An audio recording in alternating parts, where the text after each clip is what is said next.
माँ जी, ये 5,000 रुपये आप अपने पास रखिए। यह बोलते हुए बहू ने सास को 5,000 रुपये दिए और बहू अपने ऑफिस के लिए निकल गई।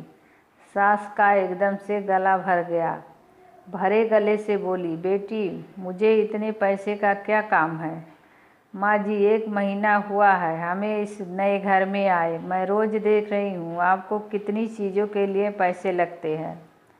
आप सब्जी लेती हैं, फल लेती हो, काम वाली को कभी आपको पैसे मांगती है। आप रोज़ सामने वाले गार्डन में घूमने जाती हो। आपका कुछ खाने का मन हुआ या कुछ खरीदने का मन हुआ तो आप ये 5,000 रुपये अपने पास रखिए।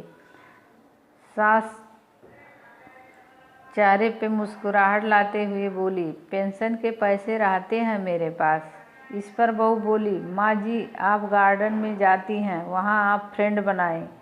कभी मन हुआ तो पिक्चर देखने जाएं, पार्टी दो, पार्टी करो, अपनी ज़िंदगी खुलकर जियो। माँ जी, इन्होंने मुझे बताया कि आपने बहुत मुश्किलें उठाते हुए इस घर को संभाला है। बड़े भैया अपने घर में खुश हैं, दीदी अपने ससुराल में खुश हैं, हम भी खुश हैं। अब आप किसी की या कोई चिंता किए बगैर खुश रहें। सिर्फ अपने लिए जियो, जो आपके मन में आए वो करो। मैं जानती हूँ आपने अपनी कितनी मुश्किलें उठाई है इस परिवार को संभालने के लिए। इस घर को बनाने में भी आपकी कई इच्छाओं का गला घोटा गया। बस जो हुआ वो हुआ। अब आप सिर्फ और सिर्फ खुद के लिए जियो। बेटी, इतनी छोटी उम्र में इतनी बड़ी बड़ी बातें कहाँ से सीखी तुमने? माँ जी, जब मैं 12 साल की थी तब एक दिन मेरी दादी बुआ के यहाँ जा रही थी।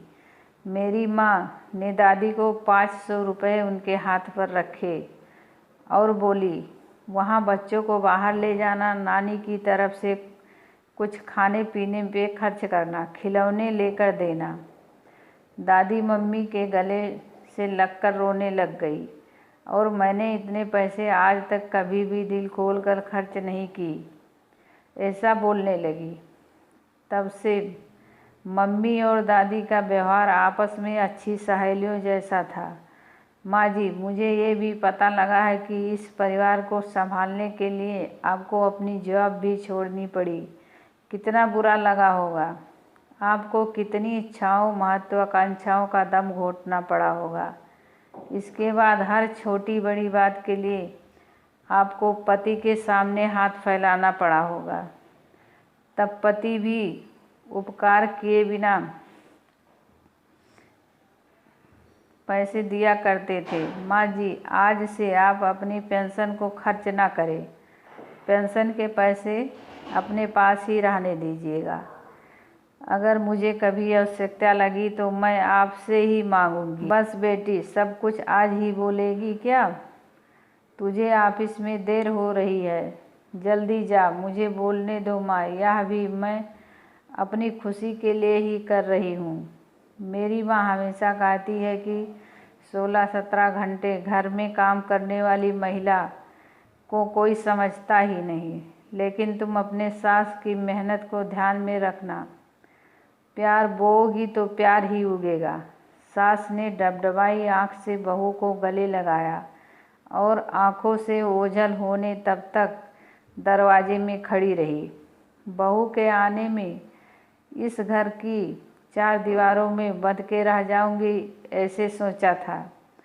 पर बेटी, तूने तो दरवाज़ा खोलकर मुझे बाहर का आसमान दिखा दिया। अगर कहानी अच्छी लगी हो तो चैनल को लाइक करें, सब्सक्राइब करें और शेयर करें। धन्यवाद।